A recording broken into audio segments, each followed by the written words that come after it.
నమస్కారం ETV news కి స్వాగతం ముందుగా ముఖ్యాంశాలు జగన్తో అంటకాగిన ఐపీఎస్లపై ఈసీ వేటు నిఘా విభాగాధిపతి సీతారామాంజనేయులు విజయవాడ సిపి క్రాంతి రాణా బదిలీ ఎన్నికల విధులు వద్దని స్పష్టీకరణ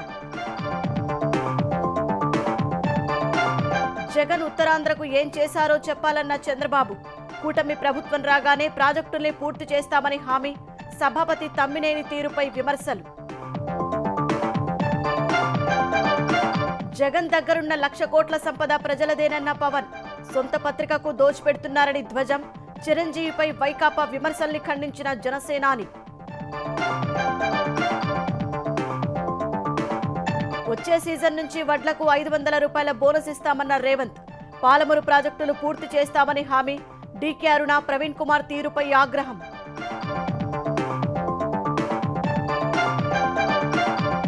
బస్సు యాత్రకు సిద్ధమైన కేసీఆర్ నేటి నుంచి 17 రోజుల పాటు జిల్లాల పర్యటనలు ఉదయం పొలంబాట సాయంత్రం రోడ్ షోలు నిర్వహించేలా ఏర్పాట్లు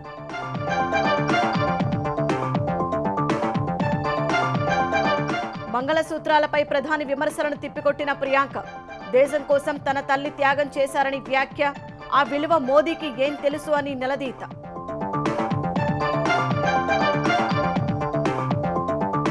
దేశంలో తూర్పు నుంచి దక్షిణాదికి వేడిగాలులు కొన్ని రాష్ట్రాల్లో గరిష్ట ఉష్ణోగ్రతలు భారీగా పెరిగాయన్న ఐఎండీ మరో 5 రోజులు తీవ్రత ఉంటుందని అంచనా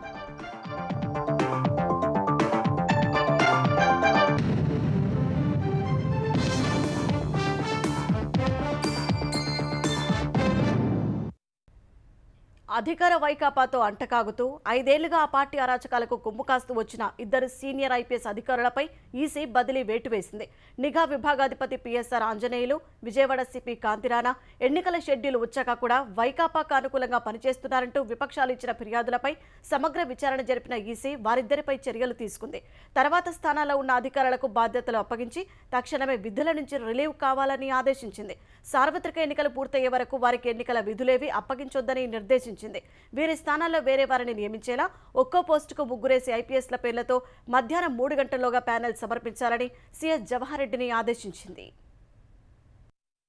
జగన్ భక్త ఐపీఎస్లుగా వ్యవహరిస్తున్న నిఘా విభాగాధిపతి పిఎస్ఆర్ ఆంజనేయులు విజయవాడ సిపి కాంతిరాణాపై ఎన్నికల సంఘం బదిలీ వేటు వేసింది విజయవాడ సిపిగా పనిచేస్తున్న కాంతిరాణా టాటా ప్రభుత్వ పెద్దల అండదండలు చూసుకుని ఎగిరెగిరి పడ్డారు అఖిల భారత సర్వీస్ అధికారిననే విషయం మరచి అచ్చం వైకాపా అధికార ప్రతినిధిలా వ్యవహరించారు ప్రతిపక్ష పార్టీ నేతలను కక్షపూరితంగా వేధిస్తూ వారిపై అక్రమ కేసులు బనాయించారు అధికార పార్టీ నాయకులు దాడులు దౌర్జన్యాలకు తెగబడితే వారిని వదిలేసి బాధితులపైనే రివర్స్ కేసులు పెట్టారు తెలుగుదేశంలో క్రియాశీల నేతల్ని లక్ష్యంగా చేసుకుని వేధించారు ఎన్నికల షెడ్యూల్ వచ్చాక కూడా వైకాపా పట్ల విధేయత స్వామి భక్తిని ప్రదర్శించడంలో కాంతిరాణా వెనక్కి తగ్గలేదు తెలుగుదేశం భాజపా జనసేనతో పాటు మీడియాపైన రాజకీయ పరమైన విమర్శలు చేస్తూ ఇటీవల ఎన్నికల సంఘానికి ఫిర్యాదిచ్చారు తాను కళంకితుడిగా ఉంటూ వైకాపాతో అంటకాగుతున్నారనే అభియోగాలు ఎదుర్కొంటున్న ఐపీఎస్ అధికారులందరి తరఫున వకల్తా పుచ్చుకుని మీడియా ప్రతిపక్షాలపై రాజకీయంగా విషం చిమ్మటం కాంతిరాణా చెల్లింది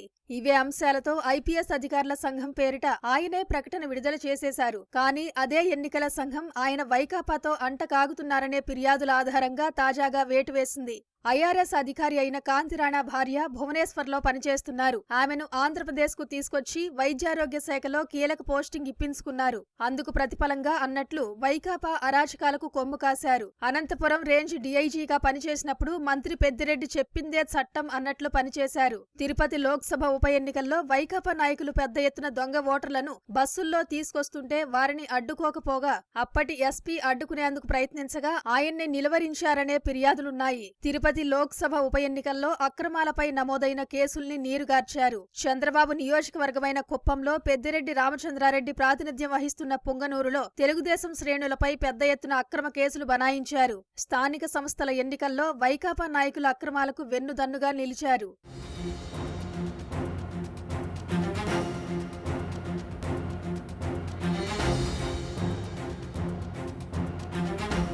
సీఎం జగన్ పైకి గులకరాయి విసిరిన ఘటనకు భద్రతా వైఫల్యమే ప్రధాన కారణంగా ఈ వ్యవహారంలో వేళ్లన్నీ కాంతిరాణా వైపే చూపుతున్నాయి. ఈ ఘటనపై హత్యాయత్నం కింద కేసు నమోదు చేసిన కాంతిరాణా అందులో తెలుగుదేశం నాయకుల్ని ఇరికించేందుకు విశ్వ ప్రయత్నాలు చేశారు. తద్వారా వైకాపాకు మేలు కలిగించేలా దర్యాప్తు చేశారన్న ఫిర్యాదులున్నాయి. ఈ కేసులో తెలుగుదేశం నాయకుడు వేముల దుర్గారావును అదుపులోకి తీసుకుని 4-5 రోజుల పాటు అక్రమంగా నిర్బంధించారు. ఆయన ఆచూకీ కోసం హైకోర్టులో హెబియస్ కార్పస్ పిటిషన్ వేసేందుకు కుటుంబ సభ్యులు సిద్ధమవగా తప్పక విడిచిపెట్టారు. తెలుగుదేశం మాజీ ఎమ్మెల్యే బొండా ఉమా పేరు చెప్పాలంటూ పోలీసులు తనపై ఒత్తిడి తెచ్చారని దుర్గారావు మీడియాకు వివరించారు. జగన్ పై గులకరాయి విసిరితే హత్యాయత్నం సెక్షన్ పెట్టిన కాంతిరాణా 2022 నవంబర్లో నందిగామ వద్ద ప్రతిపక్ష నేత చంద్రబాబుపై రాళ్లతో దాడి చేసిన ఘటనలో మాత్రం వెంటనే కేసు పెట్టలేదు. తర్వాత తప్పనిసరై ప్రమాదకర ఆయుధంతో దాడి కింద కేసు పెట్టేసి మమా అనిపించేశారు. ఇప్పటికీ నిందితులెవరో గుర్తించలేదు. చంద్రబాబు పైకి పూలు వేసినప్పుడు వాటితో పాటు రాయి వచ్చి ఉండొచ్చని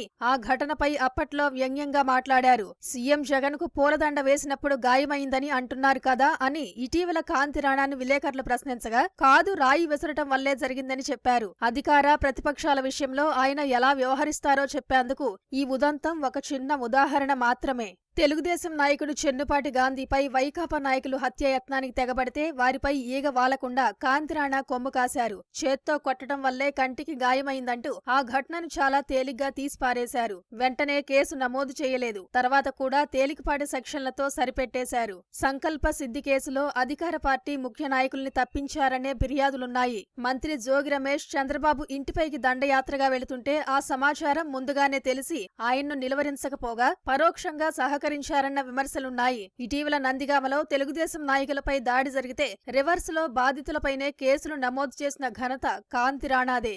ఏపీలో వైకాపా ప్రభుత్వం ప్రతిపక్షాలపై కొనసాగిస్తున్న అణచివేత, కక్ష సాధింపు చర్యలు, అక్రమ కేసుల వెనుక మాస్టర్ మైండ్ నిఘా విభాగాధిపతి పిఎస్ఆర్ ఆంజనేయులేనని విపక్షాలు ఇటీవల ఈసీకి ఫిర్యాదు చేశాయి. తెరపై ఎక్కడా కనిపించకపోయినా ప్రతిపక్ష నాయకుల్ని ఎవర్ని ఎక్కడ దెబ్బతీయాలి, వైకాపా ప్రభుత్వంపై ఎదురు తిరుగుతున్న వారిపై ఎలా సామదాన భేద దండోపాయాలు ప్రయోగించాలనే అంశాలపై వ్యూహ రచన, అమలు అంతా పిఎస్ఆర్దేనని విపక్ష నేతలు ఆ ఫిర్యాదులో పేర్కొన్నారు. ఈ సార్వత్రిక ఎన్నికల్లో వైకాపా విజయం కోసం మొత్తం నిఘా వ్యవస్థను, పోలీస్ యంత్రాంగాన్ని ఉపయోగిస్తూ అధికార దుర్వినియోగానికి పాల్పడుతున్నారని, ప్రతిపక్ష నేతల కదలికలు, ఎన్నికల వ్యూహాలను ఎప్పటికప్పుడు వైకాపా నాయకులకు చేరవేయడానికి ఫోన్ ట్యాపింగ్ చేయిస్తున్నారని ఎన్డీఏ నేతలు ఇటీవల సీఈసీకి ఫిర్యాదు చేశారు.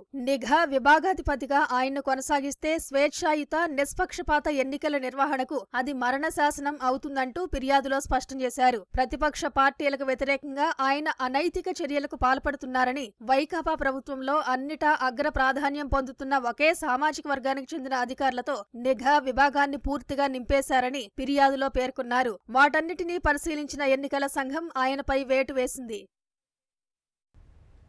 ఆంధ్రప్రదేశ్లో 2 సీనియర్ ఐపీఎస్ అధికారులను విధుల నుంచి తొలగిస్తూ కేంద్ర ఎన్నికల సంఘం తీసుకున్న నిర్ణయంపై ఆంధ్రప్రదేశ్ భాజపా అధ్యక్షురాలు దగ్గుబాటి పురంధేశ్వరి సంతోషం వ్యక్తం చేశారు. తమ పార్టీతో పాటు ఇతర పార్టీలు కూడా కొందరి అధికారుల పనితీరుపై ఈసీకి ఫిర్యాదు చేశాయని, వాటన్నింటినీ పరిశీలించి నిజాలు విచారించిన తర్వాత ఈసీ చర్యలు తీసుకుందని పురంధేశ్వరి పేర్కొన్నారు. ఎవరికైనా పౌరులన్న వారు ఎవరికైనా కూడా అధికారం ఉంటుందండి. ఏదైనా వాళ్ళకి ఆందోళన ఉన్నట్లయితే ఎవరైతే పై అధికారులు ఉంటారో వారికి తెలియజేసేటువంటి అధికారం వాళ్ళకు ఉంటుంది. అదేవిధంగా నేను ఒక్కదాన్నే కాదు, పార్టీలు కూడా రాశాయి వారికి. వారు అన్నిటినీ క్రోడీకరించుకుని వారు బేరీజ్ వేసుకుని నిర్ణయం తీసుకున్నారు. దీంట్లో నేనని కాదు కదా, పార్టీలు కూడా దీని మీద రాశాయి లెటర్స్. పాలమూరు రంగారెడ్డి ఎత్తిపోతల పథకాన్ని మళ్లీ 2 టీఎంసీలతో చేపట్టేలా చర్యలు తీసుకుంటామని ముఖ్యమంత్రి రేవంత్ రెడ్డి స్పష్టం చేశారు. రాబోయే పంటకాలంలో వడ్లకు 500 రూపాయల బోనస్ ఇస్తామని నారాయణపేట జిల్లా మద్దూరు, నాగర్ కర్నూలు జిల్లా బిజినేపల్లి ఎన్నికల ప్రచార సభల్లో హామీ ఇచ్చారు. ఇదే సమయంలో విపక్షాలు లక్ష్యంగా తీవ్ర విమర్శలు గుప్పించారు. ముఖ్యమంత్రి రేవంత్ రెడ్డి మంగళవారం ఉమ్మడి పాలమూరు జిల్లాలో సుడిగాలి పర్యటన చేశారు. నారాయణపేట జిల్లా మద్దూరులో కార్యకర్తల సమావేశంలో పాల్గొన్న ఆయన అక్కడి నుంచి కొత్తపల్లి మండలం తిమ్మారెడ్డిపల్లిలో బాజోజీ జాతరలో పాల్గొని ప్రత్యేక పూజలు నిర్వహించారు. అనంతరం నాగర్ కర్నూలు జిల్లా బిజినేపల్లిలో జరిగిన కాంగ్రెస్ జనజాతర బహిరంగ సభకు హాజరయ్యారు. కేసీఆర్, డీకే అరుణ, ఆర్ఎస్ ప్రవీణ్ కుమార్ లక్ష్యంగా విమర్శలు గుప్పించారు. మాజీ మంత్రి కేసీఆర్ ను మహబూబ్ నగర్ నుంచి ఎంపీగా గెలిపిస్తే రాష్ట్ర ఆవిర్భావం తర్వాత ముఖ్యమంత్రిగా పాలమూరుకు చేసింది శూన్యమని ఆక్షేపించారు.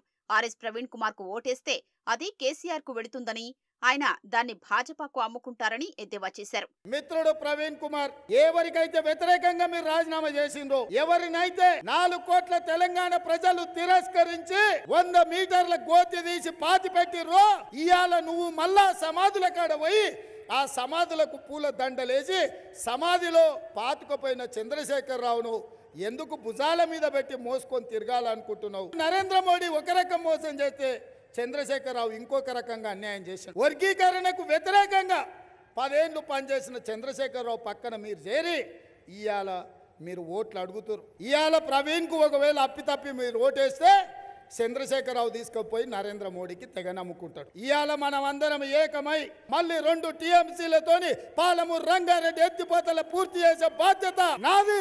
ఎన్ని వేల కోట్లైనా ఈ జిల్లాకు నీళ్ళిచ్చే బాధ్యత కాంగ్రెస్ ప్రభుత్వాన్ని. భాజపా జాతీయ ఉపాధ్యక్షురాలిగా ఉండి పాలమూరు రంగారెడ్డికి జాతీయ హోదా ఎందుకు తీసుకురాలేదో డీకే అరుణ చెప్పారని రేవంత్ రెడ్డి డిమాండ్ చేశారు. కొడంగల్ అభివృద్ధి మీద కక్ష కట్టి ఓర్వలేక దొంగ దెబ్బతీయాలని ఇవాళ బీఆర్ఎస్ వాళ్ళు బీజేపీ వాళ్ళు కలిసి నాటకం ఆడుతుండ్రు. నేను సూటిగా ఆరోపణ చేస్తున్న డీకే అరుణమ్మ మీద ఆనాడు కిరణ్ కుమార్ రెడ్డి గారు ఇవ్వడానికి సిద్ధమైన అడ్డం పెట్టి మక్తల్ నారాయణపేట కొడంగల్ ఎత్తిపోతల పథకానికి అడ్డుపడ్డది ఆ రోజు డీకే అరుణమ్మ.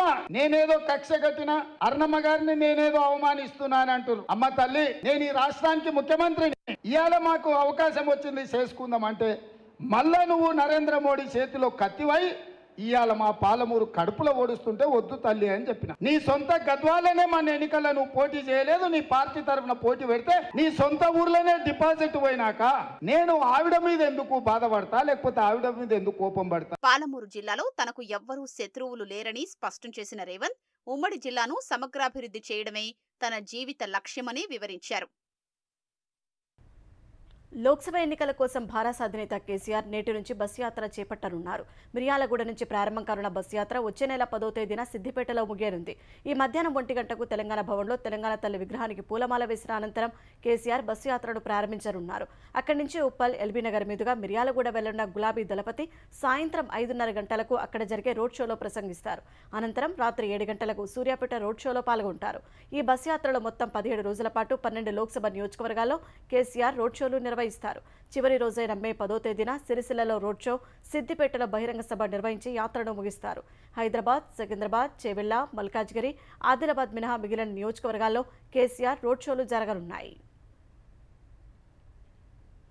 కేసీఆర్ వల్లే నల్గొండ జిల్లాలో కరవు వచ్చిందని తెలంగాణ రోడ్లు భవనాల శాఖ మంత్రి కోమటిరెడ్డి వెంకటరెడ్డి ఆరోపించారు. నీటి వాటాల పంపకాల్లో జగన్, కేసీఆర్ లాలూచిపడి నల్గొండ జిల్లాను నాశనం చేశారని మండిపడ్డారు. మళ్లీ ఏ ముఖం పెట్టుకుని కేసీఆర్ మిర్యాలగూడకు వస్తున్నారని ప్రశ్నించారు. తెలంగాణలో కేసీఆర్ శకం ముగిసిపోయిందన్న కోమటిరెడ్డి తాను పిలిస్తే కాంగ్రెస్లోకి రావడానికి 25 మంది ఎమ్మెల్యేలు సిద్ధంగా ఉన్నారన్నారు. మోకాళ్ల యాత్ర చేసిన నల్గొండ, భువనగిరిలో భారాసకు డిపాజిట్లు రావని మంత్రి ఎద్దేవా చేశారు. భారాస ఒక్క సీటు కూడా గెలవదన్న వెంకటరెడ్డి కాంగ్రెస్ 13 నుంచి 14 ఎంపీ సీట్లు గెలుస్తుందని ధీమా వ్యక్తం చేశారు. భాజపా పైన తీవ్ర విమర్శలు చేసిన మంత్రి మతాల మధ్య చిచ్చుపెట్టి రాజకీయాలు చేస్తోందని దుయ్యబట్టారు. నల్గొండ జిల్లాని నాశనం చేసి కృష్ణా జిల్లాను జగన్మోహన్ రెడ్డికి అప్పచెప్పి మీరిద్దరు లాలూచిపడి నీ తెలివి లేని పనికి ఇవాళ మొత్తం నాశనం అయిపోయినాం. ఇలా కరువు తీసుకొచ్చింది నువ్వు. ఇప్పుడు ఇంతకుముందు చెప్పిన మళ్ళీ చెప్పు. ఇవాళ ఏ ముఖం పెట్టుకొని మిర్యాలగూడ కూర్చున్నా అర్థమవుతలేదు. ఆయన ఇక్కడి నుంచే యాత్ర మొదలు పెడతారంట. కేసీఆర్, బీఆర్ఎస్, టీఆర్ఎస్ శకం ముగిసిపోయింది.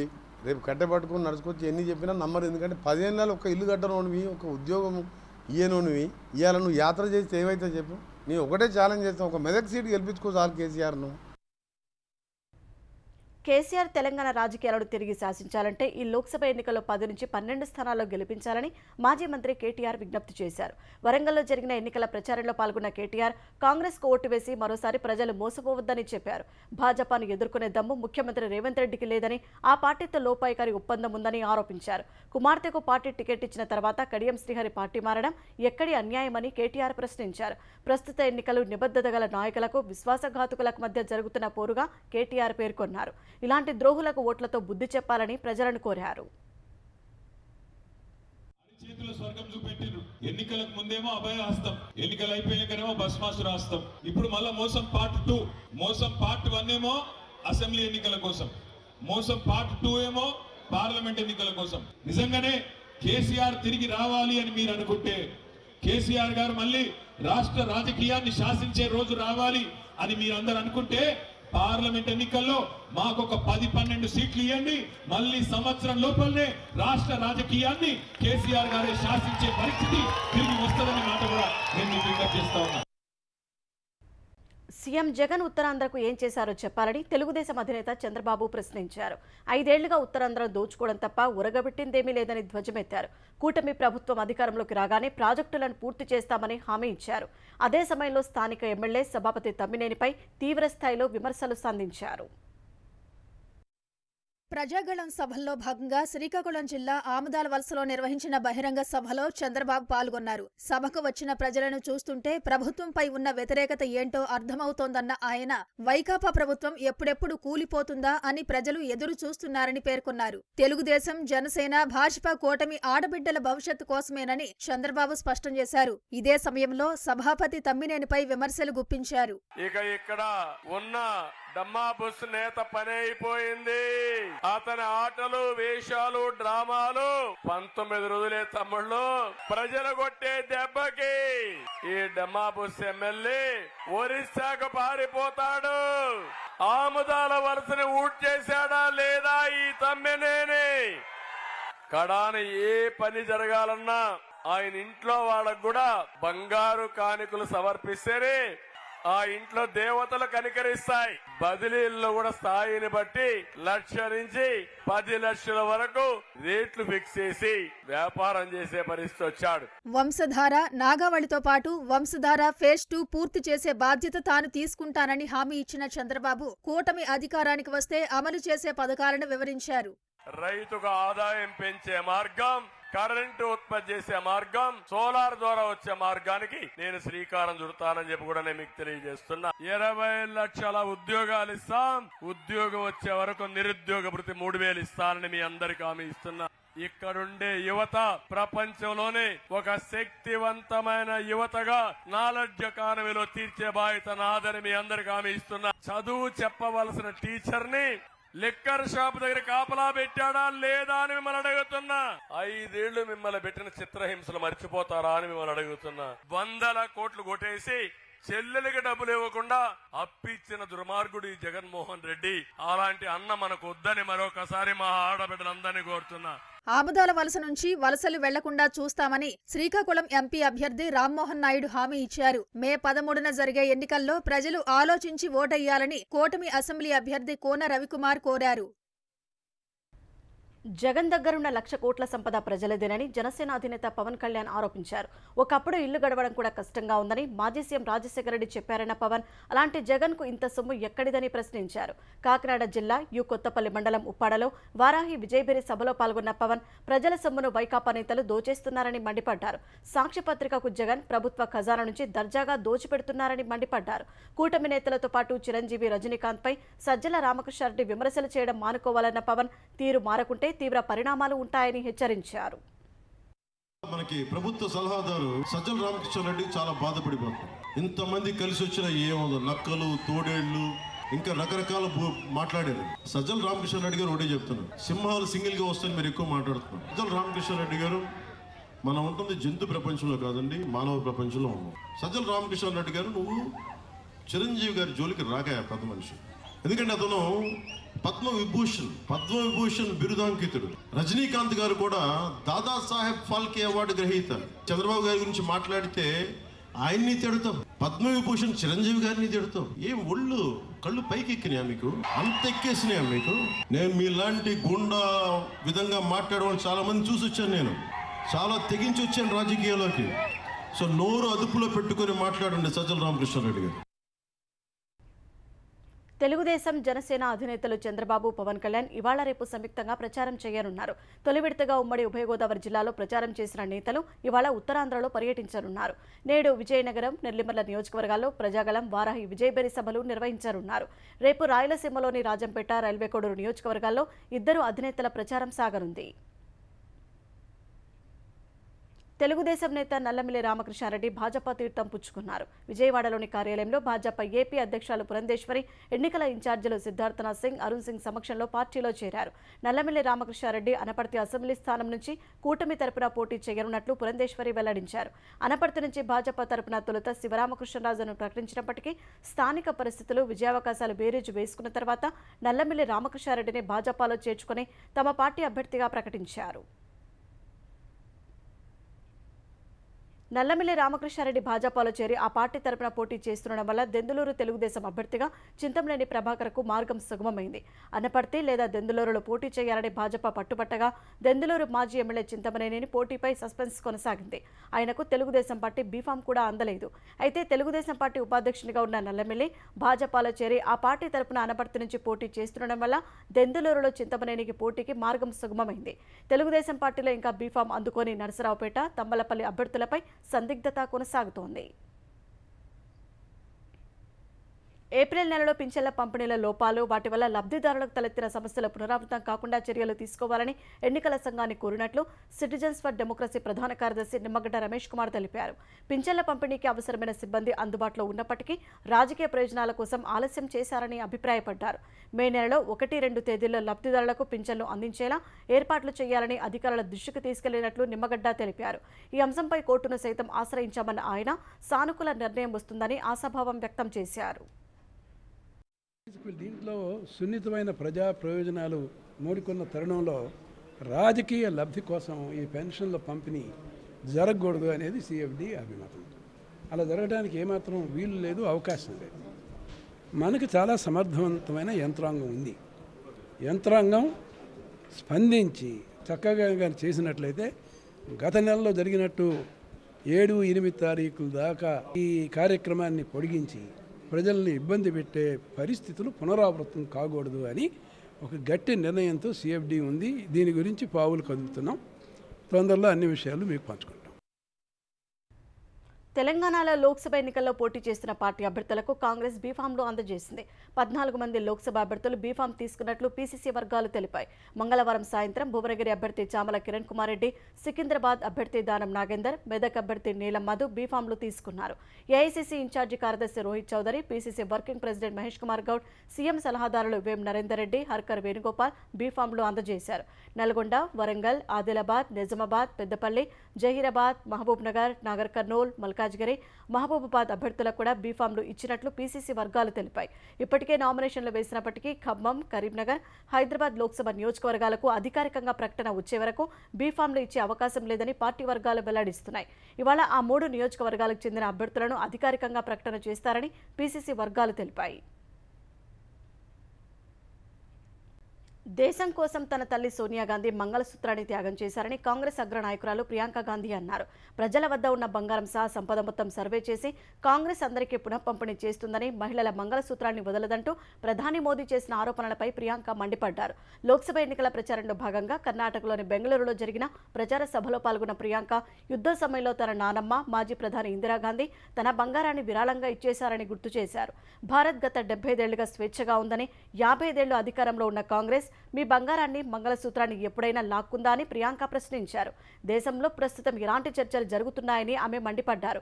మంగళసూత్రం ప్రాధాన్యాన్ని ప్రధాని అర్థం చేసుకుని ఉంటే అలా అనైతికంగా మాట్లాడేవారు కాదని ప్రియాంక గాంధీ దుయ్యబట్టారు. पिछले 2 दिनों में अब ये शुरू हुआ है कि कांग्रेस पार्टी चाहती है कि आपके मंगलसूत्र और आपका सोना आपसे छीन ले। 70 सालों से ये देश स्वतंत्र है। 55 सालों के लिए कांग्रेस की सरकार रही है। किसी ने आपसे सोना छीना, आपके मंगलसूत्र छीने। इंदिरा गांधी ने अपना सोना, जब जंग हुई थी, अपना सोना देश को दिया। मेरी माँ का मंगलसूत्र इस देश को कुर्बान हुआ है। सच्चाई ये है कि ये लोग महिलाओं का संघर्ष नहीं समझ सकते। मंगलसूत्र का महत्व समझते तो वो ऐसी अनैतिक बातें नहीं करते। किसान आंदोलन हुआ, 600 किसान शहीद हुए। उनकी विधवाओं के मंगलसूत्र के बारे में सोचा मोदी जी ने? मणिपुर में एक जवान की बीवी को का वस्त्र हरण करके पूरे देश के सामने चलाया। मोदी जी चुप थे, कुछ नहीं बोले। उसके मंगलसूत्र के बारे में नहीं सोचा उन्होंने। और आज चुनाव के लिए, वोटों के लिए महिलाओं को ऐसी बातें कर रहे हैं, डरा रहे हैं ताकि डर के वो वोट दें। शर्म आनी चाहिए, उनको शर्म आनी चाहिए। తూర్పు భారత రాష్ట్రాలను అల్లాడిస్తున్న వేడిగాలులు దక్షిణ ప్రాంతాలకు వ్యాపించాయని భారత వాతావరణ శాఖ ఐఎండీ వెల్లడించింది. ఒడిశా, పశ్చిమ బెంగాల్, ఆంధ్రప్రదేశ్, తమిళనాడులో గరిష్ట ఉష్ణోగ్రతలు సాధారణం కంటే 2 నుంచి 7 డిగ్రీల సెల్సియస్ పెరిగినట్లు తెలిపింది. అనంతపురంలో 43.5 డిగ్రీలు, కర్నూలులో 43.2 డిగ్రీల సెల్సియస్ నమోదు కాగా తమిళనాడులోని సేలంలో 42.3 డిగ్రీలు, ఈరోడ్లో 42 డిగ్రీల సెల్సియస్ నమోదైంది. ఈ నెలలో ఇలా వేడిగాలుల విజృంభణ ఇది రెండోసారని ఐఎండీ పేర్కొంది. ఒడిశాలో ఏప్రిల్ 17 నుంచి, పశ్చిమ బెంగాల్లో 17 నుంచి వేడిగాలులు ఉధృతమయ్యాయి. తూర్పు, దక్షిణ భారతాల్లో ఈ వేడిగాలులు మరో 5 రోజులు ఇలాగే ఉంటాయని ఐఎండీ తెలిపింది. రాబోయే 4-5 రోజుల్లో గరిష్ట ఉష్ణోగ్రతలు వాయువ్య, తూర్పు భారతాల్లో 2 నుంచి 4 డిగ్రీల మేర, మహారాష్ట్రలో 3 నుంచి 4 డిగ్రీల సెల్సియస్ వరకు పెరిగే అవకాశం ఉందని అంచనా వేసింది. పశ్చిమ బెంగాల్, కర్ణాటక, ఒడిశా, తమిళనాడు, బీహార్, సిక్కిం, తెలంగాణ, ఉత్తరప్రదేశ్, జార్ఖండ్లోని పలు ప్రాంతాల్లో మరో 5 రోజులు వేడిగాలుల నుంచి తీవ్రమైన వేడిగాలులు వీస్తాయని తెలిపింది.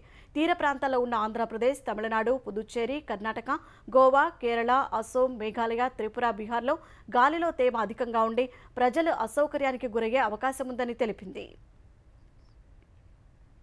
తెలంగాణలో నేడు ఇంటర్మీడియట్ పరీక్షల ఫలితాలు విడుదల కానున్నాయి. ఉదయం 11 గంటలకు ప్రథమ, ద్వితీయ సంవత్సరాల ఇంటర్ ఫలితాలను ఒకేసారి విడుదల చేయనున్నట్టు అధికారులు తెలిపారు. ఈ ఫలితాలను హైదరాబాద్ నాంపల్లిలోని ఇంటర్ బోర్డు కార్యాలయంలో విద్యాశాఖ ముఖ్య కార్యదర్శి బుర్రా వెంకటేశం విడుదల చేయనున్నారు. ఫిబ్రవరి 28 నుంచి మార్చి 19 వరకు జరిగిన పరీక్షలకు రాష్ట్ర వ్యాప్తంగా 9,80,978 మంది విద్యార్థులు హాజరయ్యారు. ఐపీఎల్లో ఉత్కంఠగా సాగిన మ్యాచ్లో చెన్నై సూపర్ కింగ్స్ పై లక్నో సూపర్ జైంట్స్ విజయం సాధించింది. మార్కస్ స్టాయినిస్ సెంచరీతో కదం తొక్కగా లక్నో 6 వికెట్ల తేడాతో చెన్నైపై గెలిచింది. టాస్ ఓడి తొలుత బ్యాటింగ్ చేసిన చెన్నై జట్టు 20 ఓవర్లలో 4 వికెట్లకు 210 పరుగులు చేసింది. కెప్టెన్ రుతురాజ్ గైక్వాడ్ శతకంతో చెలరేగాడు. శివం దుబే 66 పరుగులతో రాణించాడు.